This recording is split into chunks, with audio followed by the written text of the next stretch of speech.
tal? ¿Cómo les va? Muy buenos días. Tal como se los decía Adriana el Capellán antes de la pausa, recibimos al senador nacionalista Javier García. ¿Cómo anda? Gracias por venir. Muchas gracias, Nicolás, por la invitación. Aparte en horas complicadas, atareadas para ustedes los legisladores, en particular para el Senado, porque se está culminando, en realidad se está en pleno proceso de la votación de una de las leyes madre del presupuesto, que en este año tiene una particularidad de que es por 2 años. Exactamente. Como balance general, ¿qué le parece el mensaje presupuestario y qué valoración hace acerca de que sea por 2 años? ¿Es bueno esto?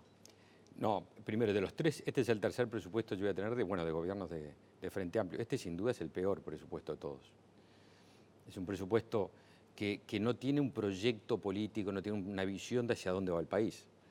Ayer discutíamos infraestructura, no hay nada de infraestructura. ¿Usted se acuerda el anuncio del presidente Vázquez con respecto al Plan Nacional de Infraestructura? 12.000 millones de dólares. En el presupuesto no hay nada, 30 millones de dólares, nada. Un kilómetro de ruta promedio es $1 millón. Es decir, en materia de infraestructura, que es uno de los déficits principales, nada. En materia de calidad de educación, nada. Hoy, dentro de un rato, vamos a discutir el tema de los medicamentos de alto costo.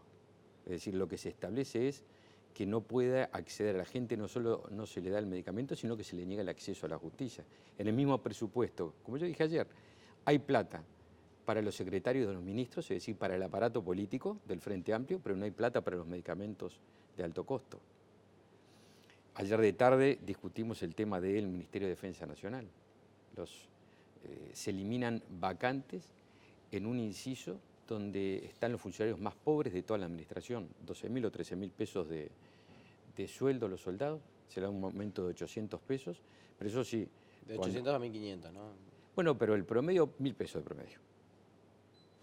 De 800 a 1.500, 1.000 pesos, Sí, 1.100 el salario de pesos. 12.000 pesos. Claro, entonces usted dice, ganan 12.000 o 13.000 pesos, pero hay que, en el único lugar que los soldados cuidan las cárceles es acá. Vienen las inundaciones, salen corriendo, arman campamento, dan de comer. Cualquier accidente climático, los incendios, es decir, las misiones operativas de paz. Pero también si hay un paro de avión, salen a levantar la basura. Y tenemos funcionarios que son los más pobres de la administración, el 50% de los soldados vive bajo la línea de pobreza y hay plata para los secretarios y los ministros, y no para sueldos miserables, ¿no? ¿Por qué dice que le falta rumbo político al presupuesto? Entonces, claro, y ahí lo ato con esta pregunta. La segunda parte de tu pregunta era los 2 años. Esta es una variación bastante particular porque es el presupuesto quinquenal. Es el mapa de ruta que tiene un gobierno. Es decir, yo aquí a 5 años pido plata para hacer esto. Yo pienso esto de la educación, de la seguridad, etc. Después charlamos de la seguridad, que ayer también estuvimos charlando de eso. Sin embargo, es un presupuesto que lo hacen por 2 años. Es decir, no hay un plan para 5 años.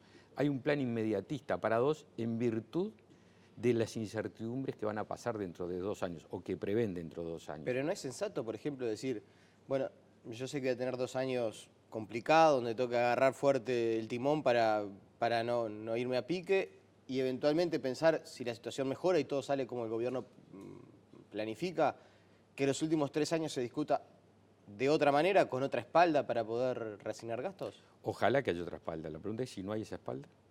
Porque ese es el pronóstico que dice, bueno, son 2 años y después esto se dispara.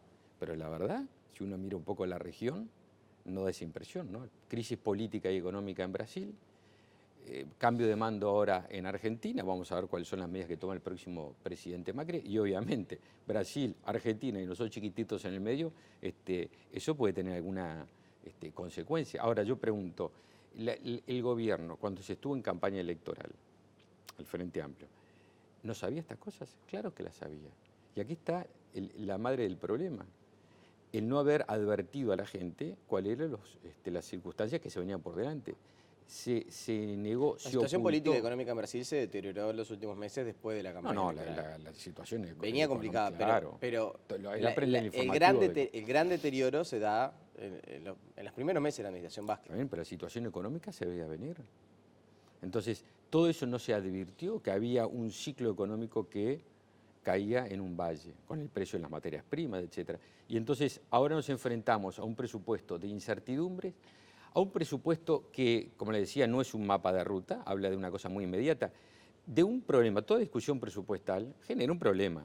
funcionarios públicos, discusiones salariales, ajustes. Bueno, el gobierno tuvo una terapia muy particular. De un problema hizo dos problemas, porque ahora vamos a tener una discusión presupuestal y dentro de 2 años vamos a tener exactamente la misma discusión presupuestal.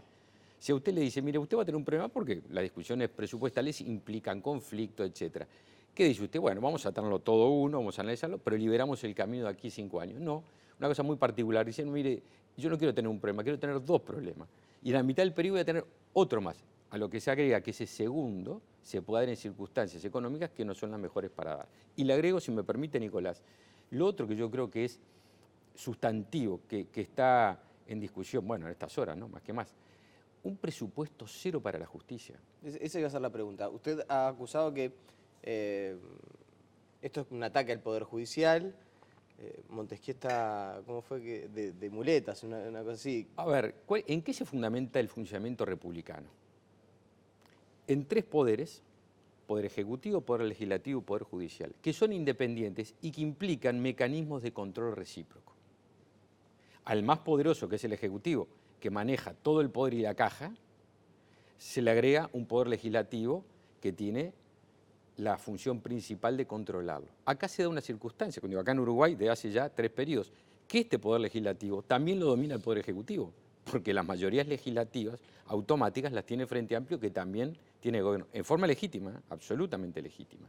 Entonces dice, bueno, queda el poder judicial, que es quien observa, quien dice esto se hizo de acuerdo a la ley, esto no está hecho de acuerdo a derecho. ¿Qué le hace el Poder Ejecutivo que tiene la iniciativa presupuestal sobre la justicia? Presupuesto cero. Le dice, a ti, que tú sos lo único que me queda fuera del control, a ti te ahorco financieramente. A ti te ato las manos y te amordazo. ¿A quién le sirve un Poder Judicial débil? ¿A quién? Un Poder Judicial que no tenga capacidad de laudar en tiempo, de tener recursos, de funcionar adecuadamente. Seguramente al buen funcionamiento de la democracia no le sirve. Al buen funcionamiento de la República tampoco le sirve. O sea que usted comparte que de alguna manera lo que se está tratando es de asfixiar al Poder. De ponerlo de rodillas. De ponerlo de rodillas. De decirle alguien le dice, a ver, si te portás bien, te suelto unas monedas. Y si te portás mal, te aprieto la válvula. ¿Qué es portarse bien y portarse mal? Si los fallos de inconstitucionalidad que me pueden afectar no son inconstitucionales, eso es portarse bien, de repente hay algún ajuste económico. Ahora, de todos esos veredictos que tenés de inconstitucional, vamos a ver cómo te portás. Si no, y bueno. Hasta el momento muy bien no le ha salido del gobierno. Porque y bueno, acá está la respuesta, ¿no? Esta es la respuesta. La respuesta es, como tú me declaraste inconstitucionalidades en leyes, y quedan algunas, ¿no? Ley de medios, entre otras, algunas inconstitucionalidades que me afectaron, entonces aquí está la respuesta. Presupuesto cero. Es la primera vez en la historia que se intenta poner de rodillas a la justicia amordazándola, quitándola, ahogándola presupuestalmente. Desde el punto de vista democrático, desde el punto de vista del funcionamiento de la República, es terrible. Hoy es 2 de diciembre. Antes de ayer, que se dio 30 de noviembre, que se dio la discusión en general del presupuesto, yo decía que ese día era un día muy particular, 30 de noviembre, porque conmemoramos 35 años del plebiscito del no. 30 de noviembre de aquel año, que los uruguayos en plena dictadura, fíjate qué cosa tan particular, en plena dictadura, los partidos políticos democráticos le dijimos que no a la Constitución autoritaria. ¿Qué era lo más particular que tenía esa Constitución? La institucionalización del Ministerio de Justicia. Cuando hay una justicia que depende del Poder Ejecutivo, eso es una farsa de justicia, pero eso no es justicia. La única justicia que hay es la independiente, la que no depende del poder político para decidir. Y le dijimos no. Bueno, 35 años después, el mismo día que conmemorábamos haber derrotado ese proyecto autoritario, se votaba un presupuesto que le daba 0 peso a la justicia. Que es un poco mucho decir que por cuestiones presupuestales, compararlo casi que con un gobierno dictatorial o autoritario. Que el trato a la justicia, bueno, el trato a la justicia es un trato que no es republicano. Si usted a la justicia no le da un peso, es más, como el peso se devaluó, el presupuesto que arrastra vale menos que lo que tenía. Entonces, no solo no le da presupuesto, sino que en definitiva le quita, por la vía de los hechos le quita. ¿Y eso qué es democracia? ¿Eso es un sentimiento republicano? Eso no es un sentimiento republicano. ¿A usted le parece, Nicolás, que eso es demasiado? A mí no. A mí me parece que una república funciona por el equilibrio de los tres poderes, que en definitiva el buen funcionamiento del Poder Judicial es una garantía para todos los uruguayos, para el ejercicio de los plenos derechos y sobre todo para los más débiles. ¿Y eso está comprometido con el presupuesto el funcionamiento, el buen funcionamiento de la justicia? Sin duda ninguna, pero abra los diarios de hoy. Eso no cabe. Estamos en pleno conflicto, a lo cual se agrega ahora la declaratoria de inconstitucionalidad del día de ayer, que va a generar un deterioro en la administración de justicia. ¿Y quién sufre el deterioro en la administración de justicia? Todos los uruguayos. Cuando hay problemas en las familias, en tenencia de chiquilines, pensiones alimentarias, etcétera, que tiene que determinar la justicia, esto se va a postergar, se va a dilatar. Cuando hay temas comerciales se van a dilatar. El tema penal, es decir, hay una cantidad de circunstancias. No estaba detenido el sistema informático. Sí, o sea, a ver, y es notorio que eso no habla de una justicia que funciona normalmente. Entonces, uno podrá decir, pero senador, no es duro decir que al no darle plata a la justicia va a funcionar mal. No, es la realidad. Ni duro ni menos duro, es la realidad. No, cuando yo le hablé sobre en todo términos republicanos. Cuando usted comparó con la situación del Ministerio de Justicia, no, lo que la dictadura, pues lo que digo lo que le estoy diciendo, Nicolás, entendámonos bien, es que el mismo día... Es un paralelismo entre aquello y esto. Claro, porque es una circunstancia fáctica que es muy notoria. En aquel momento le dijimos que no a institucionalizar una justicia que no era justicia, y justo el festejo lo hacemos en el mismo momento en que se vota una ley de presupuesto en democracia, donde todos tenemos que jerarquizar, cuidar el funcionamiento judicial, le decimos no, 0 pesos a la justicia. ¿Por qué? Porque estoy enojada con la justicia. Porque la justicia ha declarado, en el marco de sus funciones constitucionales, cuál es el pecado del Poder Judicial, que cumplió con la Constitución y la ley. Ese es el pecado, que en democracia los ciudadanos recurrimos a la justicia para laudar nuestros conflictos. ¿Y qué hizo la justicia? En el acierto o en el error, porque las decisiones de un juez son decisiones humanas que uno puede estar de acuerdo o en desacuerdo, no pasa por ahí. Lo que importa es que cumpla dentro de la Constitución con lo que la Constitución y la ley le mandan. Eso es lo que le dijimos, usted cumpla. Después si estoy de acuerdo o en desacuerdo con lo que decidió es otro tema, pero cumpla. Y nosotros, el Poder Ejecutivo, no nosotros, el Poder Ejecutivo, como no está de acuerdo con decisiones que tomó, ¿qué hace? Como tiene los cordones de la bolsa de presupuesto, cierra los cordones y le dice, lamentablemente, no me llevo bien contigo. Hablando de la justicia y del Poder Ejecutivo, en medio de una relación que ciertamente no atraviesa las mejores horas, por esto que estábamos detallando y profundizando, se dio un entendimiento en torno al funcionamiento del Guardián, de ese sistema informático para leer mails, para interceptar llamadas, celulares. Y usted planteó cierta preocupación por el funcionamiento de ese sistema. ¿Qué es lo que le preocupa? A ver, yo creo que las interceptaciones electrónicas, telefónicas, correos electrónicos, redes sociales, lo que fuera, son un instrumento muy importante en la persecución del crimen, y del crimen organizado sobre todo, narcotráfico, etc. Es decir, es un recurso fundamental poder hacer una escucha telefónica, por ejemplo, un instrumento necesario. ¿Qué es lo que en todo el mundo se discute? Es el equilibrio que debe haber, no solo en Uruguay, esto es un tema que está discutido en estas semanas en varias partes del mundo, en Estados Unidos también. El equilibrio que debe haber, cuando aumenta la capacidad del Estado para introducirse en la vida privada de las personas, al mismo tiempo tiene que haber un aumento de las garantías de las personas para que no existan infiltraciones corruptas en la vida privada. ¿Qué quiere decir corruptas? Por afuera de la ley. Para que un funcionario, para que una persona, por razones que no son la orden de un juez, por otro tipo de razones, aproveche y espíe su vida particular. Y usted tiene derecho a tener su vida particular sin que nadie, salvo que usted lo decida, se intrometa. Y menos el Estado, menos un funcionario policial, judicial, una persona privada cualquiera, lo que fuera. Entonces, el equilibrio entre capacidad de espiar y garantías de las personas es un equilibrio que hace a la custodia de los derechos humanos, a la libertad del pensamiento y la libertad de conciencia y de expresión. Yo lo que creo es que hay un aumento muy importante de la capacidad de espionaje que tiene el Estado, sin un aumento correlativo de las garantías que deben tener los ciudadanos comunes, la inmensa mayoría de los ciudadanos, nosotros ciudadanos de bien, para que nadie se desvíe de su función. ¿Pero esa garantía no la da el Poder Judicial? Lo que pasa es que, aparte del protocolo que es un protocolo muy parcial, yo lo leí ayer de noche, lo que salió, el protocolo que salió publicado en la página del Ministerio del Interior, de mi forma de ver, es necesaria una ley que garantice esto, no alcanza un protocolo administrativo. Este sistema tiene, este protocolo tiene tres patas. Este sistema de guardián que puede entrar en la vida de 600, a la misma vez, ¿no? 600, 800 correos electrónicos, no sé, 200 o 300 celular, teléfono fijo, redes sociales, etc. Aumentó exponencialmente la capacidad de espionaje.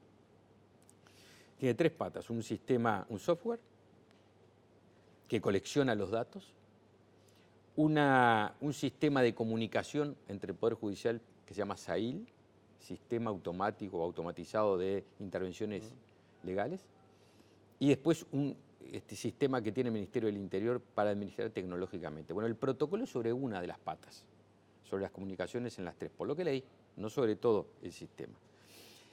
Pero yo agrego, el tema no es lo que está bien hecho, porque lo que estaba bien hecho va a aparecer en el protocolo. Las garantías tienen que estar para evitar que haya escuchas telefónicas, interceptación de correos electrónicos por afuera de la ley. Y eso es lo que yo creo, y eso es lo que yo creo, en desconocimiento de la justicia. A ver, el propio presidente de la Suprema Corte de Justicia, yo leí algunas declaraciones, se las escuché ayer, decía, si alguien por afuera de la ley está cometiendo un delito, quiere decir que cuando se plantea es que existe esa posibilidad. Y notoriamente, acá participa mucha gente. Funcionarios del Ministerio del Interior, funcionarios de las operadoras telefónicas, es decir, hay mucha gente que participa. A mí no me importa lo que manda la justicia, sino me importa, me da garantía lo que... El tema es la interceptación por afuera de la justicia. Y ahí yo veo una debilidad importante desde el punto de vista legal. Todas las escuchas telefónicas se hacen a partir, o están permitidas, escuchas electrónicas, a partir de un artículo 5 de la Ley de Lavado de Activos. Ese es el artículo que permite, se utiliza para autorizar las interceptaciones. Creo que es un sustento, y es una ley que tiene varios años. En el siglo XXI, con la revolución tecnológica que hay, es un soporte legal endeble, muy débil, para garantizar la arquitectura de derechos humanos que se pueden violar en forma importante. Ya le voy a preguntar por la salida que usted visualiza, pero si no interpreto mal, lo que usted dice es, si alguien obrando de mala fe o de mala manera en el Ministerio del Interior o cualquier persona que tenga acceso a ese sistema quisiera interceptar una llamada, un correo electrónico, por una cuestión que no sea vinculado estrictamente al crimen organizado o a una denuncia, lo podría hacer eventualmente. Por más que esté infringiendo la ley o se esté comportando de mala manera. La propia justicia dice, si alguien lo hace, quiere decir que lo puede hacer, o eventualmente puede hacerlo, ¿no? Estaría cometiendo un delito, y obviamente está cometiendo un delito. Pues yo creo que hay que tener un mecanismo legal, hay que hacer una ley específica que establezca el marco sobre el cual se puede hacer la introducción, el espionaje sobre las vidas de las personas, que vuelvo a decir, es un instrumento para perseguir el crimen necesario, pero al mismo tiempo hay que defender a la inmensa mayoría de los ciudadanos de bien de que ese instrumento hecho para perseguir el delito no sea utilizado con otros fines. ¿Y va a ser un proyecto de ley en ese sentido? Yo lo planteé en la Comisión de Seguridad, hay que mejorar ese marco y me parece que hay que recorrer ese camino. Bien. Doctor, ya sobre el final le quiero preguntar porque Montevideo lleva otra vez varios días con acumulación de basura. Seguramente esa situación se pueda llegar a extender en los próximos días. Las temperaturas se han elevado, por cierto, y en algún momento que se ha dado otra situación similar, usted ha estado siguiendo bastante de cerca estos asuntos. ¿Entiende que se puede configurar una situación de riesgo sanitario? Claro, obvio que se puede. ¿Cómo se configuraron en otras circunstancias? Lo hablamos al principio de la entrevista con lo que usted me preguntaba del presupuesto, de la ley de presupuesto. Decía, al Ministerio de Defensa hasta se recurrió a los soldados para levantar basura en Montevideo. Yo creo que hay que monitorearlo con atención. Preservar la calidad medioambiental y la salud pública es un fin esencial del Estado. Y por lo tanto... Hoy todavía no se configura. Bueno, yo no tengo los instrumentos, más que lo que significa mi recorrida por Montevideo. No tengo los instrumentos técnicos, porque eso lo tiene la Policía Sanitaria del Estado, que es el Ministerio de Salud Pública. Yo creo que hay una función esencial, que es que si el Ministerio de Salud Pública y la Intendencia de Montevideo, y el Intendente Martínez es una persona que conoce del tema, que es una persona sensible, llegan al diagnóstico que puede, y esto hay que hacerlo día a día, configurar focos de infección que puedan perjudicar la salud mental y de las personas, no hay duda ninguna que recorrer el mecanismo de la esencialidad, porque hay un fin que es clave del Estado, que es, entre otros, que es preservar la salud de las personas, de cuidar a la sociedad. Y eso no hay conflicto que sea que pueda ponerlo en riesgo. Doctor Javier García, le agradecemos su presencia esta mañana aquí en Telebuen. Muchísimas gracias y como estamos ya llegando al fin de año, muy feliz año para todos. Felicidades. La pausa y enseguida estamos de vuelta.